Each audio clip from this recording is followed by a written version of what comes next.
ജിൻഡോനെ ഇരുത്തിയിട്ട് head മസാജും body മസാജൊക്കെ ചെയ്ത് കൊടുക്കുകയാണ് നമ്മുടെ അർജുനും ഋഷിയും കൂടി. ഋഷിക്ക് ഒരുപാട് മുടിയൊക്കെ ഉള്ളത് കൊണ്ടായിരിക്കും, അതിലൊരുപാട് കോൺഷ്യസ് ആയതുകൊണ്ടായിരിക്കും ഹെഡ് മസാജാണ് ഋഷി ചെയ്ത് കൊടുക്കുന്നത്. അതേസമയം പുറകിൽ കസേര ഇട്ട് അർജുൻ ബോഡി മസാജ് മുതുകൊക്കെ ഇങ്ങനെ മസാജ് ചെയ്ത് കൊടുക്കുകയാണേ. എൻ്റെ പൊന്നെ, ജിൻഡോയുടെ ആ സമയത്തൊരു അനുഭൂതി ഭയങ്കരമായിട്ട് ഇരുന്ന് എന്താ പറയുക ഇഷ്ടപ്പെടുന്നുണ്ട് ജിൻഡോയ്ക്ക്.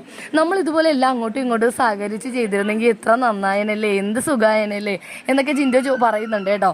അപ്പോൾ അതിൻ്റെ ഇടയ്ക്ക് ശ്രീതു അവിടെ നിന്ന് പറയുന്നുണ്ട്, ശരിയാണ് എപ്പോഴും അങ്ങോട്ടും ഇങ്ങോട്ടും ബഹളമൊക്കെ അല്ലേ, വഴക്കൊക്കെ അല്ലേ, ഇതുപോലെയൊക്കെ ഇടയ്ക്കൊക്കെ വേണമെന്ന്. അപ്പോൾ ഋഷി പറയുന്നുണ്ട് ഇതുപോലെയൊക്കെ ചെയ്ത് കഴിഞ്ഞാൽ എപ്പോൾ ഉറങ്ങിയെന്ന് ചോദിച്ചാൽ മതി, എത്ര അടിപൊളിയാണെന്ന്. അപ്പോൾ ജിൻഡോക്ക് നല്ലോണം സുഖിക്കുന്നുണ്ട്. ഇവരപ്പുറം ഇപ്പുറം ഇരുന്ന് ഈ ഹെഡും ബോഡിയും ഒക്കെ മസാജ് ചെയ്ത് കൊടുക്കുന്നത്. അതിനിടയ്ക്കാണ് നമ്മുടെ ബിഗ് ബോസിൻ്റെ ഒരു അനൗൺസ്മെൻറ്റ്. പ്രത്യേകിച്ചൊന്നും അല്ല, ഈ ബിഗ് ബോസ് തുടങ്ങിയ അന്ന് മുതൽ ഇന്ന് വരെ നമ്മൾ കേൾക്കുന്ന അതിലൊരു മാറ്റവും വരാത്തൊരു കാര്യമാണ് ജാസ്മിൻ മൈക്ക് ധരിക്കുക. അങ്ങനെ അവിടെ പറയണം. അപ്പോൾ എല്ലാവരും ഞെട്ടി ആ ഒരു അനൗൺസ്മെൻറ്റ് ശ്രദ്ധിക്കുകയാണ്. ജാസ്മിൻ പുതച്ചു മൂടി കിടക്കുകയാണ് കേട്ടോ. അപ്പോൾ ജാസ്മിൻ ആണെങ്കിൽ വേഗം മൈക്ക് എടുത്ത് റെഡിയാക്കുന്നുമുണ്ട്.